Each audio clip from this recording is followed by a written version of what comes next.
Good morning, YouTube. Welcome back to the Duramax Diesel channel. How is everyone doing today? I hope you guys are amazing, because we got a lot of work to do. So, today's the day, guys. We have everything. It is time to start. Let me see how much time we got here. It's 11 o'clock. We got time. We're going to start assembling this engine. See? All the pistons laid out in order. We're going to start gapping and installing the rings. So, I've never done this before. You gotta learn somehow, though. You only make the mistake a few times and then, you'll stop doing it.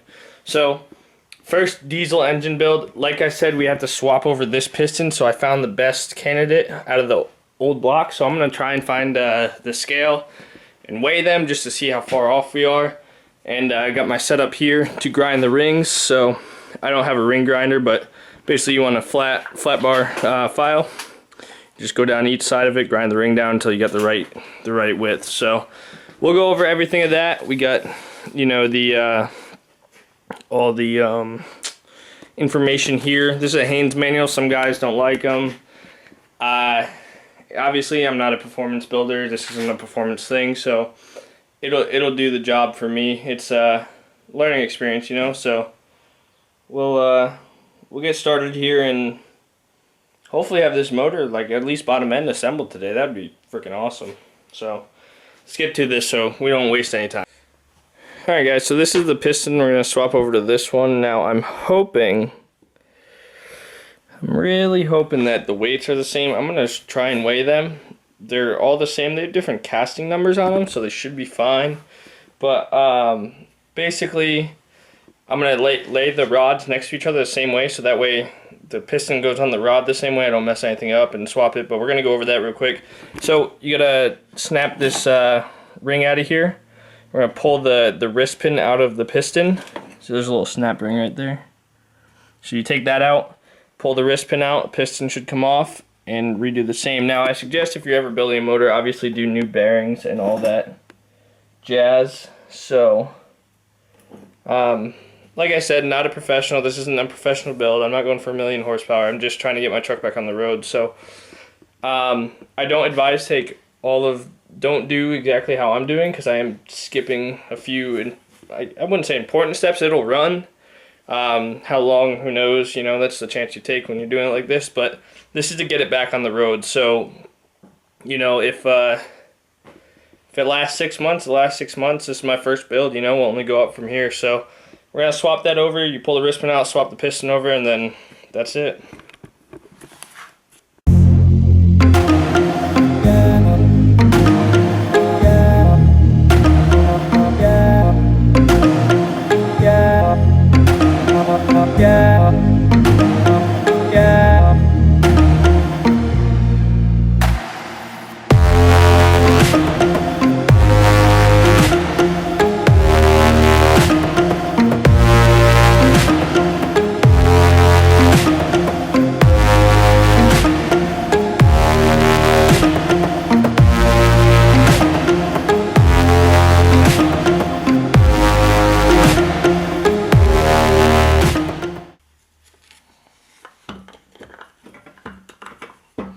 Alright, so we are putting some assembly lube on the inside of this rod, because we want to make sure that it doesn't wear out, because we are changing everything over. So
Alright guys, so there you have it. We have the good piston swapped on to the rod. So this one was junk. It was all corroded, as you can see from sitting outside.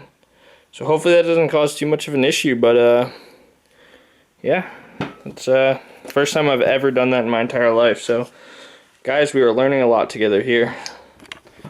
So now I'm gonna get to cleaning all these pistons and then start doing the rings, and then once the rings are done, we'll what am I trying to say here? We'll start stuffing them in the block once I get the block prepped. So moving right along, guys. Moving right along. We should be making some progress here. Alright, so I broke a few rings here. You can see the two different sizes and cleaned out the ring grooves. So now we're going to check the, I believe it's the ring to groove side clearance, which is the service limit is one hundredths of an inch, and the standard is 0.00, so 30 thousandths to 60 thousandths. So you're gonna take a ring, you're gonna want to check it in a few different spots. I got too much shit here.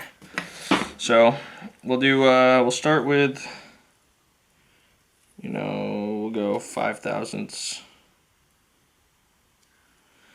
And you're gonna want to slide the ring in.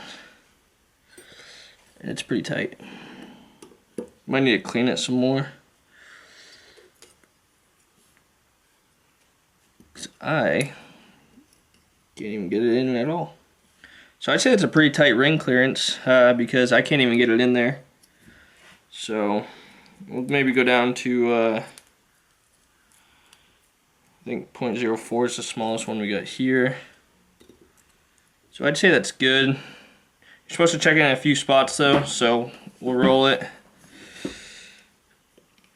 See, it's might be a little looser over here. It's still tight though. Check it over here. Still good. Check it one more spot. Yeah, this ring's tight. So the new upper ring we have, which is the compression ring, is tight as could be. So these pistons so far are pretty good. So now for the second ring, it's wow, that's really tiny.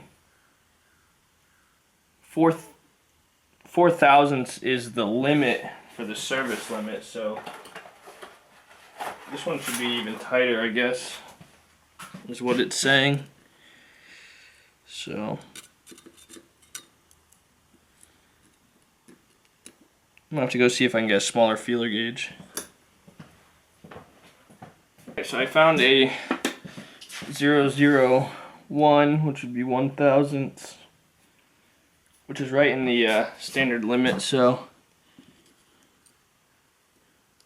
oh yeah, that's good. We still can't even get that in there. So we'll check in a few more spots.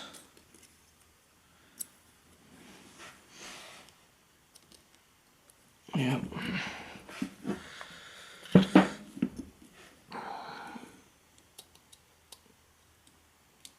You want to check like 3 or 4 spots around the piston here. And if these are out of limits, you got to change the pistons. But so far with this piston, these are both good.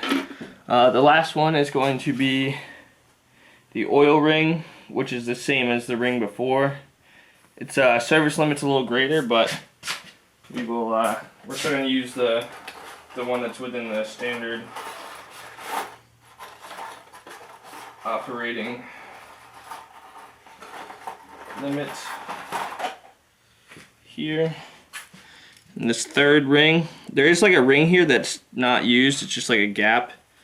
We're going to use this, and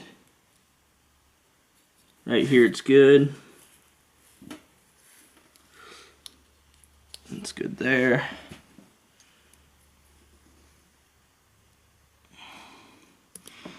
It's good there.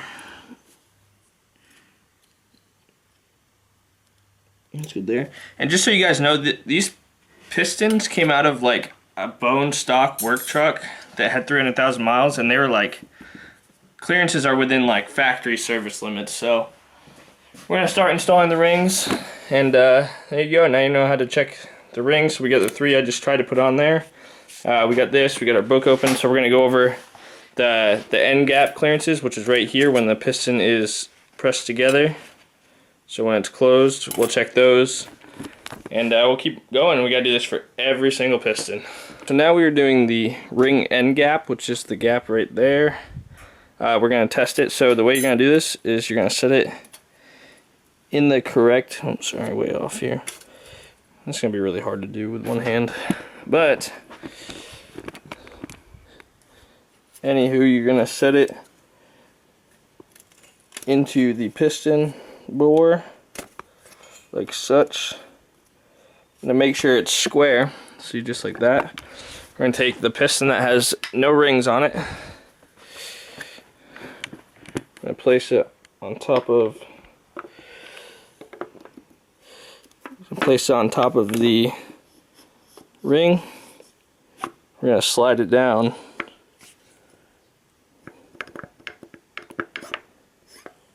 You want it to go down about almost all the way. Like to the bottom limit of your piston, so that way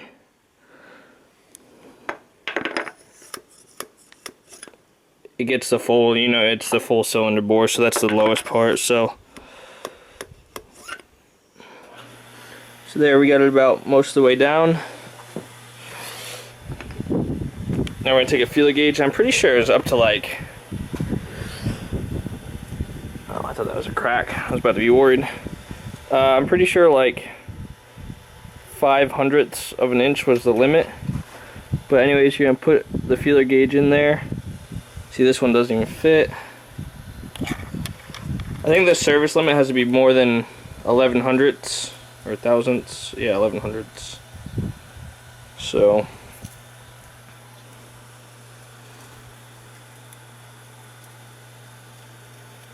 so 12, I guess 12/100ths, thousandths, I don't know. I'm not good with these numbers, man. But anyways, we're gonna find out what it is. Sorry for the crappy recording. It's kind of hard to do all this one-handed, and don't really have a tripod that will work for this. That one doesn't fit either. A little 2/100ths. Alright, so 2/100ths of an inch grabs inside there. So I'm going to go back to our manual here. The Haynes manual has all these specs, guys. So, alright, so for piston rings, end gap compression ring is the one we just did. Standard is, you know, 0.0118 of an inch to that, and the limit is 0.05. So we're at 0.02. So I'd say that's perfect. I don't think we need to grind it down. We can look again real quick though.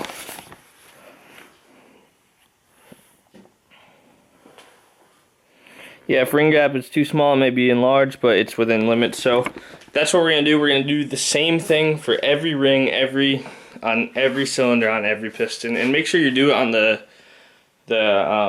piston that, I guess it doesn't really matter. But yeah, just do it in the cylinder bore of the piston you're doing. So I did it in cylinder number 2. I used the second cylinder hole. I used the number 2 piston because they're all staying together. So keep it all on the same, keep it all with the right piston and everything. So I'm gonna go do that, guys. We have to get moving, so we're gonna just slowly assemble this engine today. So hopefully we can get some stuff done. So all the rings are gapped correctly for this piston for its hole in the cylinder. So now we're going to install the rings onto the piston. So you can see here there's you want your rings obviously offset, so yeah. So the top compression ring A is going to be, and these pistons tell you, so as you can see here, front of the engine, so this is going to be, so top of the piston is going to point up, and then that's towards the front of the front of the engine. So that picture is like this right now. So that's how we're going to install the rings. And the first ring to go on is the oil expander ring, which is this one, which you don't need any tools for or whatever. You just slide it over, and we'll get into that now, and we'll go over every step of the way. One is oil expanding, and you can see the gap here. So the oil expanding ring gap is to the top right of the piston, so it's going to be over here at your 2 o'clock or whatever, and it goes in the bottom hole. So you're gonna slide it together, and there you go. It's it's on the piston now. So you want the gap to be to the right. And the next one that goes on is the oil ring. This is the actual oil ring. So this is the oil expander ring. This is the oil ring. So that one's D. So you want to face on the opposite way. So this one is going to go on the opposite way. Now we have this tool here. So we're going to take this little ring tool here. The 2 halves go into it, like such. And it gives you the ability to spread the ring evenly. That way you're not tweaking on it any weird way. Alright, so this one's going to be a little bit of an issue. So we got half of it on. We want to make sure the gap is still in the right spot, which it is. So then we'll rotate this one to the correct way, which you can see there's like a marking there. I'm guessing that's to show that's where it needs to be. So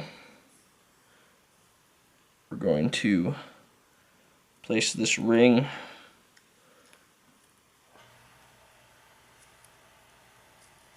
over this, the oil ring over the expander, and there you can see that white marking. It's right where it needs to be, so we rotate it the way we need it to be. And that is the first ring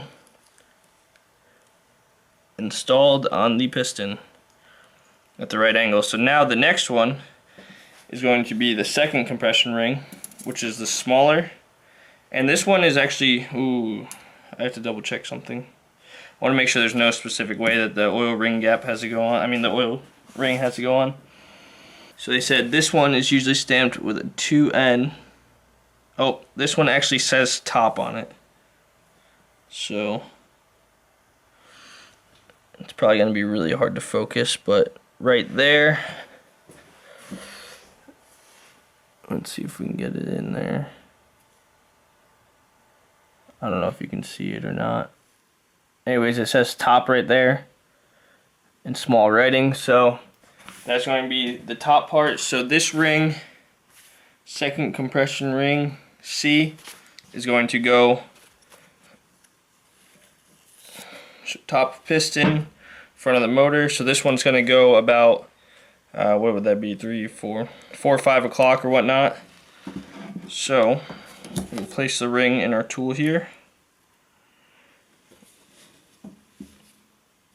with top facing up.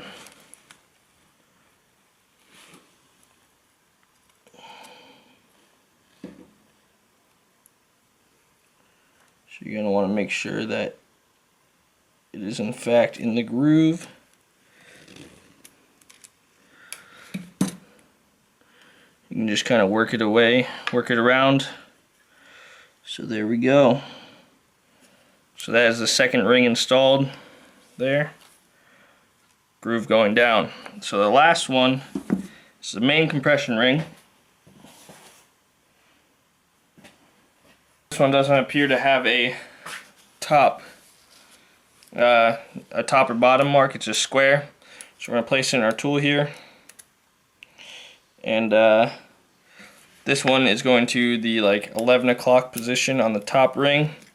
And there's one gap here. So you can see there's the top compression ring, second compression ring, and the oiling ring. And there's a gap here for blow-by expansion. So there you guys go. That is one piston completely ringed and ready to go in the motor. So we will, I'm going to continue doing the rest of the pistons, and maybe we'll slam them in the block today, maybe not, I don't know yet. So we'll get started. Alright guys, so we actually had I'm on the second piston now, and this ring was too close in tolerance, so we're gonna put it on a file in the vise. We're just gonna take a little bit off, slowly and surely.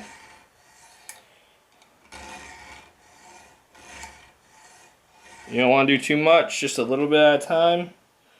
Make sure it's so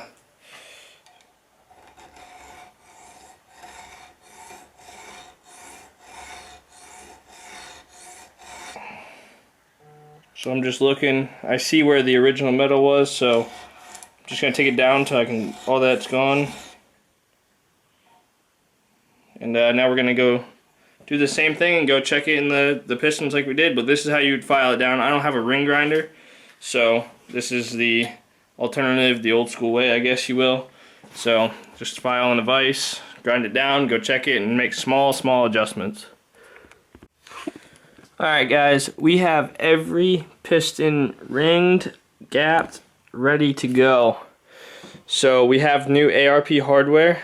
I just want to take a quick second to shout out Pinnacle Performance. They are the ones who sent me all the stuff for this, so I will put their link in the description below on these videos.